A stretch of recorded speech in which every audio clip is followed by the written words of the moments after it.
Hello అండి, నమస్తే. ఇప్పుడు మాట్లాడే టాపిక్ వచ్చేసి winter sessions of the parliament ఏదైతే జరుగుతూ ఉందో కరెంట్లీ బీజేపీ దేశాన్ని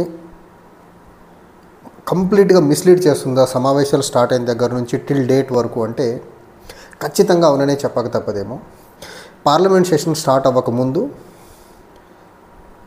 భారత గవర్నమెంట్ ఆఫ్ ఇండియాకి అత్యంత ప్రియమైన ఇండస్ట్రియలిస్ట్ గౌతమ్ అదానీ ఎక్కడో అమెరికాలో అవినీతి కేసుల్లో చిక్కుకొనేసి అరెస్ట్ వారెంట్ అక్కడి నుంచి ఇష్యూ అయిన తర్వాత పార్లమెంట్లో ఆ ఇష్యూ సెంట్రిక్గా చాలా పెద్ద మొత్తంలో అపోజిషన్ పార్టీస్, మరీ ముఖ్యంగా కాంగ్రెస్ పార్టీ అండ్ కాంగ్రెస్ పార్టీతో ఉన్న కొన్ని పార్టీలు, నాట్ ఆల్, కొన్ని పార్టీలు చాలా పెద్ద మొత్తంలో అదానీ అంశం మీద జేపీసీ వేయాలని డిమాండ్ చేసి అదానీ మీద కేసు బుక్ చేసి ఇన్వెస్టిగేషన్ జరిపించాలని చాలా పెద్ద మొత్తంలో ప్రొటెస్టులు మొదలుపెట్టాయి, inside the parliament as well as outside the parliament.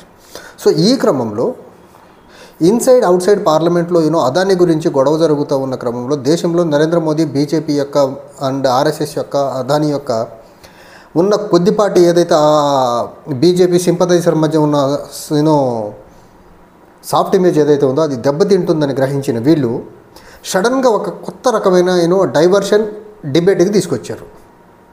అదేంటి అంటే కాన్స్టిట్యూషన్పై చర్చ, 75 years of Indian constitution adoption మీద చర్చ అనే ప్రయత్నం మొదలుపెట్టారు.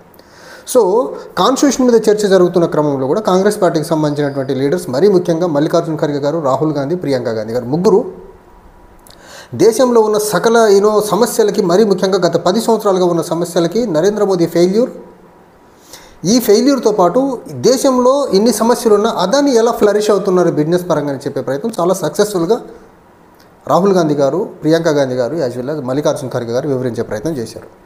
ఇదంతా ముందుకెళ్తున్న క్రమంలో నరేంద్ర మోదీ వచ్చి మాట్లాడుతూ పార్లమెంటు, లోక్సభలో మరీ ముఖ్యంగా ఆయన చెప్పింది ఏంటంటే దేశంలో కాంగ్రెస్ పార్టీ రాజ్యాంగాన్ని స్వార్థానికి వాడుకుంది, కుటుంబం స్వార్థం కోసం వాడుకుంది అనేసి నెహ్రూ గారి డిట్రాక్టర్స్ ఎవరైతే ఉన్నారో వాళ్ళందరి పేర్లు ప్రస్తావన తీసుకొచ్చి నెహ్రూ గారిని, గాంధీ కుటుంబాన్ని ఎక్స్పోజ్ చేసే ప్రయత్నం చేశాడు నరేంద్ర మోదీ. అదైన తర్వాత బీజేపీ ట్రబుల్ షూటర్ అని చెప్పుకునేటువంటి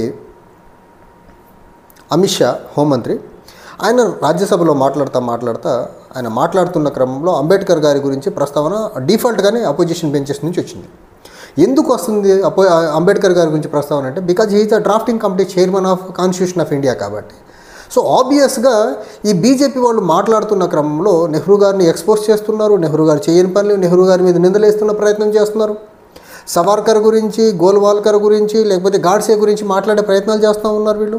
అసలు రాజ్యాంగానికి, భారత స్వాతంత్ర ఉద్యమానికి 0.001% కాంట్రిబ్యూషన్ లేని ఆర్ఎస్ఎస్ సంబంధించిన మనుషుల గురించి మాట్లాడే ప్రయత్నం చేస్తున్న క్రమంలో డెఫినెట్గా అపోజిషన్ బెంచెస్ నుంచి, మరీ ముఖ్యంగా కాంగ్రెస్ పార్టీ నుంచి అంబేద్కర్ గారి పేరు టైమ్ అండ్ అగైన్ వినిపించే ప్రయత్నం చేశారు. మీరు దేశ స్వాతంత్ర ఉద్యమానికి సపోర్ట్ చేయకపోగా బ్రిటిష్ వాళ్ళు అడుగులకి మడుగులు ఎత్తిన వాళ్ళ పేర్లు కాదు, ఇక్కడ అంబేద్కర్ గారి పేరు మీరు మాట్లాడాలని అమిత్ షా గారిని గుర్తు చేసే ప్రయత్నం Congress party time and again చేసిన క్రమంలో అమిత్ షా గారు మాట్లాడుతూ ఏమన్నారు, అంబేద్కర్ గారి పేరు ఎన్నిసార్లు అనే బదులు దేవుడి పేరు మీరు తలుచుకుంటే 7 జన్మలు మీరు స్వర్గానికి వెళ్తారని చెప్పే ప్రయత్నం చేశారు. అక్కడ అంబేద్కర్ గారిని అత్యంత ఘోరంగా, అమానవీయంగా అవమానపరిచే ప్రయత్నం చేశారు. అంటే అంబేద్కర్ గారి కంటే వాళ్ళు నమ్ముతున్నటువంటి హిందుత్వ భావజాలం, దేవుడు గొప్ప అని చెప్పే ప్రయత్నం చెప్పకనే చెప్పాడు ఆయన. మళ్ళీ నేనేం మాట్లాడలేదని చెప్పే ప్రయత్నం చేస్తున్నాను, నేను తప్పుగా మాట్లాడలేదనేసి చెప్పే ప్రయత్నం చేస్తున్నారు. చెప్పకపోగా ప్రైమ్ మినిస్టర్ నుంచి ఆ పార్టీలో అందరూ ఖండించుకుంటూ వస్తున్న తీరు ఒకటి. నిస్సిగ్గుగా అమిత్ షా మాట్లాడతా ప్రెస్తో, నేను ఎలాంటి పార్టీ నుంచి వచ్చానంటే అంబేద్కర్ గారిని ఘోరంగా గౌరవించే పార్టీ నుంచి వచ్చాను, అంబేద్కర్ గారిని అణువణువున అవమానపరిచినది ఈ ఆర్ఎస్ఎస్ జనసంఘ నాయకులు అప్పట్లో. ఎందుకంటే వాళ్ళు మనుస్మృతి ఆధారిత రాజ్యాంగం రాయాలనుకుంటే అంబేద్కర్ గారు డ్రాఫ్టింగ్ కమిటీ చైర్మన్గా ఉండి ప్రపంచంలో ది బెస్ట్ ప్రాక్టీసెస్ ఉన్న కాన్స్టిట్యూషన్ అన్నింటినీ స్టడీ చేసి ఆ బెస్ట్ ప్రాక్టీస్ ఇండియన్ సొసైటీకి ఏవి సెట్ అయితే అవన్నీ రాసి తీసుకొచ్చే ప్రయత్నం చేశారు. అందుకనేసి మనువాదుల యొక్క ఎజెండాని జవహర్లాల్ నెహ్రూ గారు ఒక పక్క బ్రేక్ వేసేస్తే పొలిటికల్గా, రాజ్యాంగం పరంగా అంబేద్కర్ గారు బ్రేక్ వేసేశారు. అందుకని వీళ్ళు సాధ్యమైతే నెహ్రూ గారిని, తర్వాత అంబేద్కర్ గారిని ఎక్స్పోజ్ కార్నర్ చేసే ప్రయత్నం చేస్తారు. అంబేద్కర్ గారి మీద వీళ్ళు చూపించే ప్రేమ ఏదైతే ఇంత కపట ప్రేమ, ఒకప్పుడు బీజేపీ అంటే బ్రాహ్మణ్ పార్టీ, తర్వాత బ్రాహ్మణ బనియా పార్టీ, తర్వాత upper sections of the society పార్టీగా ఉండింది.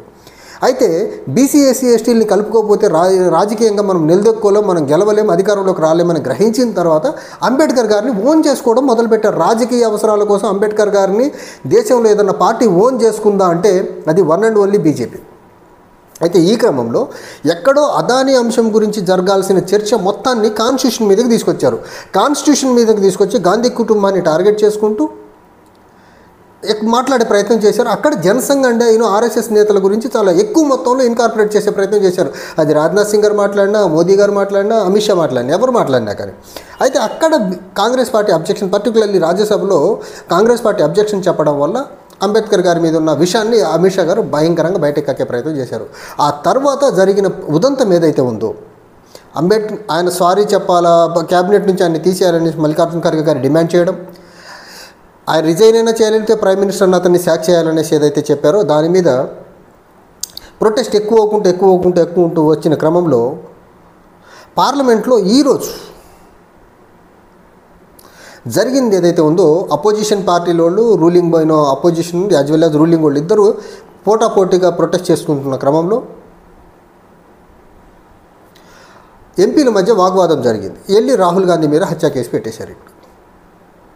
అయితే ఈ క్రమంలో అసలు బీజేపీ యొక్క డైవర్షన్ పాలిటిక్స్ ఎలా ఉందో చూడండి. ఇక్కడ అసలైన అదానీ అంశాన్ని, అదానీ యొక్క అవినీతిని, అదానీకి బీజేపీకి ఆర్ఎస్ఎస్కు ఉన్న సంబంధాన్ని, అదానీ కోసమే గవర్నమెంట్ ఆఫ్ ఇండియా, మరీ ముఖ్యంగా ప్రధానమంత్రి ఎలా పనిచేస్తున్నాడో చర్చ జరగాల్సిన అంశం మొత్తాన్ని ఆ చర్చకే రాకుండా రాజ్యాంగం మీదకి తీసుకొచ్చారు. రాజ్యాంగం మీద నుంచి గాంధీ కుటుంబం మీదకి తీసుకొచ్చారు. గాంధీ కుటుంబం నుంచి అంబేద్కర్ గారి మీద ద్వేషాన్ని వెళ్ళగక్కే ప్రయత్నం చేశారు. ఆ వెళ్ళగక్కే ప్రయత్నంలో కాంగ్రెస్ పార్టీ, అపోజిషన్ పార్టీలు కలిసి అంబేద్కర్ గారి మీద చేసిన వ్యాఖ్యల్ని ఉపసంహరించుకొని సారీ చెప్పి రిజైన్ చేయాలని ఒక ఉధృతమైన ప్రొటెస్ట్ చేసుకుంటూ ముందుకెళ్తున్న క్రమంలో ఎంపీలు తన్నుకునే సిచ్యువేషన్కి తీసుకొచ్చారు బీజేపీ వాళ్ళు. ఒక్క అదానిని చేసేదానికి ఈ ఒక్క పార్లమెంట్ సమావేశాలు, ఈ శీతాకాల సమావేశాల్లోనే బీజేపీ ఎన్ని షేడ్స్ తీసుకుంటూ చూడండి. అసలు కేవలం to save 1 billionaire from the corruption allegations. ఇక్కడ మీరు కరప్షన్ ఎలిగేషన్స్ని ఇండియాలో మీ దగ్గర ఉన్న కండబలంతోనో అధికార బలంతో ఆపగలరు, కానీ అమెరికాలో ఆపగలరా వీళ్ళు? కెన్యా లాంటి చిన్న దేశం, పేద దేశం అదాని డీల్స్ మొత్తాన్ని క్యాన్సిల్ చేసి పడతావు. సిగ్గుపడాలి బీజేపీ వాళ్ళు. బంగ్లాదేశ్ అదానికి డబ్బులు కట్టాల్సిన ఫీ కట్టమంటుంది అవినీతి చేశాడనేసి. శ్రీలంక అదాని డీల్స్ ఏవైతే ఉన్నాయో వాటితో ముందుకెళ్ళేదానికి ఆస్కారం లేదంటుంది. ఇంకో పక్క ఆస్ట్రేలియాలో కోల్ మైన్స్లో కూడా అవినీతి చేశాడని ఆస్ట్రేలియన్ గవర్నమెంట్ అక్కడ మాట్లాడే ప్రయత్నం. ఇన్ని రకాలుగా ప్రపంచవ్యాప్తంగా అవినీతి చేస్తుంటే, దేశంలోనే కాదు ప్రపంచంలో అవినీతి చేస్తూ ఉంటే, ప్రపంచం పట్టుకుంది కానీ ఈ దొంగని ఈ దేశంలో ఇంత అవినీతి చేస్తూ ఉంటే, 2014 ముందు కొద్ది వ్యాపారాల్లో ఉన్నటువంటి అదాని నరేంద్ర మోదీ ప్రధాని అయిన తర్వాత ఆ ప్రధానమంత్రి పదవిని అడ్డం పెట్టుకొని, ప్రధానమంత్రితో ఇతనుకున్న సాన్నిహిత్యాన్ని అడ్డం పెట్టుకొని దేశంలో ప్రతి సెక్టార్లోకి, వ్యాపారంలోకి ఎంటర్ అయిపోయి దేశం మొత్తాన్ని తన కబంధ హస్తాల్లో పెట్టుకొని దేశాన్ని, ప్రభుత్వాన్ని నడిపే ప్రయత్నం ఇండైరెక్ట్గా ఎలా చేస్తున్నాడో దాని మీద ఇన్వెస్టిగేషన్, ఎంక్వైరీ చేయాలని అపోజిషన్ పార్టీలు అడిగితే ఈ బీజేపీ ఎంత నీచానికి దిగజారి ఒక వ్యక్తిని సేవ్ చేసేదానికి దేశ ప్రజల యొక్క ఇంట్రెస్ట్ను తాకట్టు పెడుతుందో చూడండి. ట్యాక్స్ పేయర్ మనీతో జరగాల్సిన చర్చలు, సమావేశాలు అవి జరగకుండా ఒక్క అదానీ అంశాన్ని సేవ్ చేసేదానికి, ఒక అదానీ అంశం మీద తెర మీదకి రాకుండా ఉండేదానికి ఇండియా బ్లాక్ కూటమిలో చీలికలు తీసుకొచ్చారు. అంబేద్కర్ రాజ్యాంగం మీద చర్చను తీసుకొచ్చారు. రాజ్యాంగం మీద చర్చ జరుగుతున్న క్రమంలో అంబేద్కర్ గారి గురించి మాట్లాడమంటే అంబేద్కర్ గారి గురించి మాట్లాడకుండా అంబేద్కర్ గారిని అవమానపరిచేలా చేసి ఆ అవమానపరిచారని దాని మీద మళ్ళీ ప్రొటెస్ట్ చేస్తూ ఉంటే ఎంపీలు తన్నుకునే సిచ్యువేషన్కి తీసుకొచ్చారంటే బీజేపీ అదానిని సేవ్ చేసేదానికి ఎంతలా దిగజారుతుందో ఆలోచించాలి. ఇక్కడ మనం